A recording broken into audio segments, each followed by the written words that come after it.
Aujourd'hui, on va s'intéresser à une évolution assez discrète, mais potentiellement structurante pour les équilibres en Afrique de l'Ouest. La récente visite d'Évariste Ndayishimiye au Burkina Faso a relancé une question importante.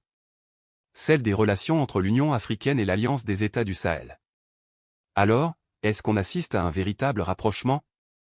Ou simplement à un ajustement stratégique imposé par les réalités du terrain? Dans cette analyse, on va dépasser les apparences et essayer de comprendre ce qui est réellement en train de se jouer, point par point. Quand on regarde la visite d'Évariste Ndayishimiye à Ouagadougou, il faut éviter de la lire comme un simple geste de rapprochement cordial entre l'Union africaine et l'Alliance des États du Sahel.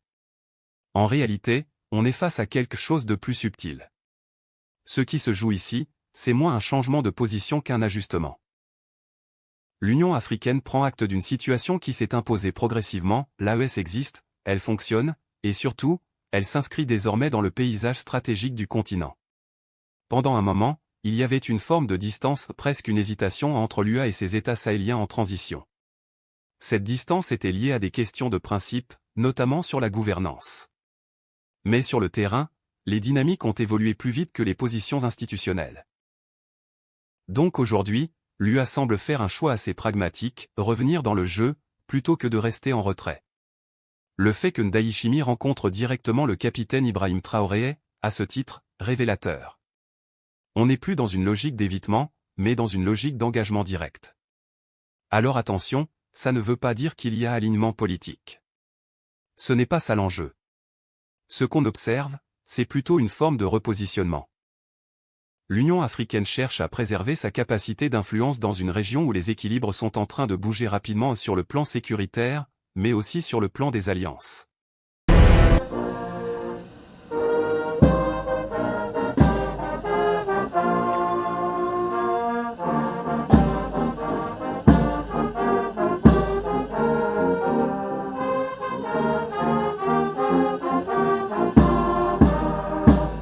En face, pour l'AES, ce type de visite a aussi une utilité claire.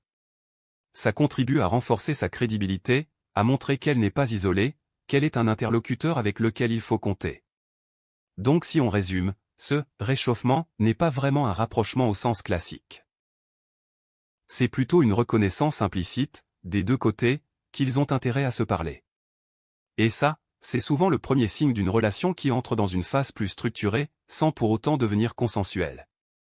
Si on prolonge l'analyse, ce qui ressort après cette visite, ce n'est pas simplement l'idée de dialogue, mais surtout la volonté de l'organiser, de le structurer.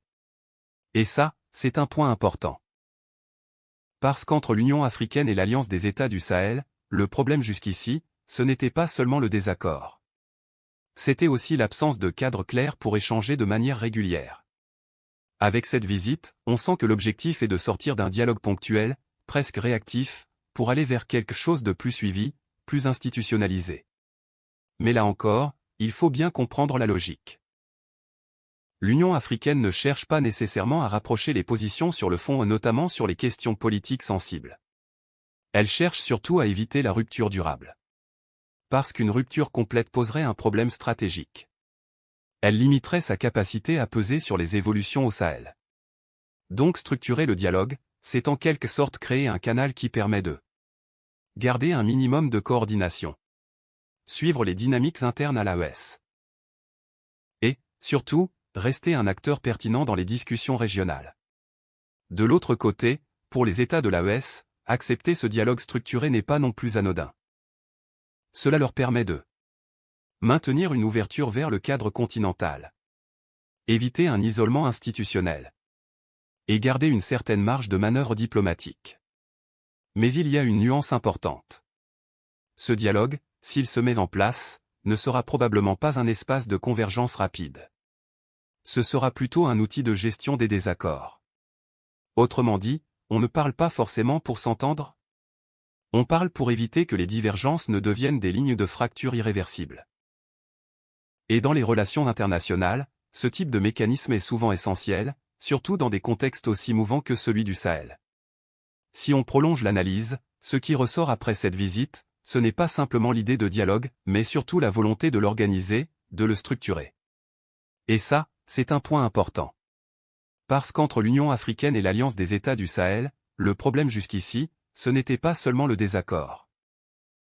C'était aussi l'absence de cadre clair pour échanger de manière régulière. Avec cette visite, on sent que l'objectif est de sortir d'un dialogue ponctuel, presque réactif, pour aller vers quelque chose de plus suivi, plus institutionnalisé. Mais là encore, il faut bien comprendre la logique. L'Union africaine ne cherche pas nécessairement à rapprocher les positions sur le fond, notamment sur les questions politiques sensibles. Elle cherche surtout à éviter la rupture durable. Parce qu'une rupture complète poserait un problème stratégique. Elle limiterait sa capacité à peser sur les évolutions au Sahel. Donc structurer le dialogue, c'est en quelque sorte créer un canal qui permet de garder un minimum de coordination, suivre les dynamiques internes à l'AES. Et, surtout, rester un acteur pertinent dans les discussions régionales. De l'autre côté, pour les États de l'AES, accepter ce dialogue structuré n'est pas non plus anodin. Cela leur permet de maintenir une ouverture vers le cadre continental, éviter un isolement institutionnel et garder une certaine marge de manœuvre diplomatique. Mais il y a une nuance importante. Ce dialogue, s'il se met en place, ne sera probablement pas un espace de convergence rapide. Ce sera plutôt un outil de gestion des désaccords. Autrement dit, on ne parle pas forcément pour s'entendre. On parle pour éviter que les divergences ne deviennent des lignes de fracture irréversibles. Et dans les relations internationales, ce type de mécanisme est souvent essentiel, surtout dans des contextes aussi mouvants que celui du Sahel. Si on pousse encore un peu plus loin, on arrive à une question centrale, celle de la reconnaissance politique de l'Alliance des États du Sahel par l'Union africaine. Et là, il faut être assez nuancé. Parce qu'officiellement, il n'y a pas de reconnaissance formelle de l'AES comme structure intégrée au système continental. Mais dans les faits, quelque chose est en train de se produire. Le simple fait qu'un président en exercice de l'UA, comme Évariste Ndayishimiye, se rende au Burkina Faso et échange directement avec ses autorités, notamment le capitaine Ibrahim Traoré, crée une forme de légitimation de facto. Ce n'est pas une reconnaissance juridique. Mais c'est une reconnaissance dans la pratique diplomatique. Et en relations internationales, cette distinction est importante. Souvent, les organisations ou les alliances émergent d'abord comme des réalités politiques, avant d'être pleinement intégrées dans les cadres institutionnels. L'AES semble suivre, en partie, cette trajectoire. Mais du côté de l'Union africaine, il y a une contrainte. Elle ne peut pas reconnaître pleinement une organisation ou des régimes sans tenir compte de ses propres principes, notamment en matière de gouvernance et de transition politique. Donc elle avance avec prudence. Ce qu'on observe, c'est une forme d'équilibre. Reconnaître que l'AES est devenu un acteur incontournable dans le Sahel, sans pour autant lui accorder une validation complète sur le plan normatif. De son côté, l'AES tire un avantage assez clair de cette situation. Même sans reconnaissance formelle, chaque interaction de haut niveau renforce sa visibilité, consolide sa crédibilité et contribue à l'inscrire dans les dynamiques continentales. Mais cette reconnaissance reste graduelle et réversible. Elle dépendra de l'évolution des situations politiques internes, de la stabilité sécuritaire et de la capacité de l'AES à s'imposer comme un cadre durable. Donc, ce qu'on voit émerger, ce n'est pas encore une intégration. C'est plutôt une acceptation progressive d'une nouvelle réalité régionale. Et comme souvent dans ce type de configuration, la reconnaissance officielle, si elle doit arriver, viendra en dernier, une fois que les faits auront définitivement installé l'équilibre. Si on referme l'analyse, il faut revenir à un point essentiel. Malgré ce mouvement d'ouverture, la relation entre l'Union africaine et l'Alliance des États du Sahel reste fondamentalement contrainte. Et ces contraintes sont à la fois politiques, institutionnelles et stratégiques. D'abord, il y a la question des principes. L'Union africaine s'inscrit dans un cadre normatif assez clair, notamment sur les questions de gouvernance et de légitimité politique. Or, les États de l'AES évoluent dans des contextes de transition qui ne correspondent pas pleinement à ces standards. Ce décalage ne disparaît pas avec le dialogue. Il est simplement mis en gestion. Ensuite, il y a une question de confiance. Même si les échanges reprennent, on est encore dans une relation où chacun avance avec une certaine prudence. L'UA cherche à rester présente sans cautionner. Et l'AES cherche à s'ouvrir sans se contraindre. Donc on est dans une logique d'équilibre, mais un équilibre fragile. Autre élément important, les dynamiques d'alliance. Le Sahel est aujourd'hui un espace où les partenariats évoluent rapidement, parfois en dehors des cadres traditionnels. Cela réduit, mécaniquement, la capacité de l'Union africaine à structurer seule les réponses régionales. Et de son côté, l'AES s'est construite justement sur une volonté de redéfinir ses équilibres. Donc même en cas de rapprochement, il restera une forme de distance stratégique. Au final, ce qu'il faut comprendre, c'est que la relation qui se dessine n'est ni une rupture, ni une alliance. C'est une relation de coexistence organisée. On se parle. On coopère sur certains points. Mais on maintient des lignes de séparation sur d'autres.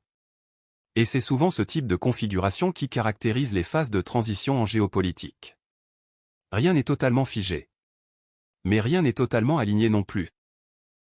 Au final, ce que montre cette séquence, c'est une chose assez classique en géopolitique. Les positions évoluent rarement par conviction, mais souvent par nécessité. Entre l'Union africaine et l'Alliance des États du Sahel, on n'est pas encore dans une logique d'alignement. On est dans une phase d'ajustement, où chacun cherche à préserver ses marges de manœuvre. Et c'est probablement dans cette zone intermédiaire, entre coopération et distance, que va se jouer la suite de leur relation. Reste à voir si ce dialogue va s'approfondir, ou s'il restera simplement un outil de gestion des équilibres.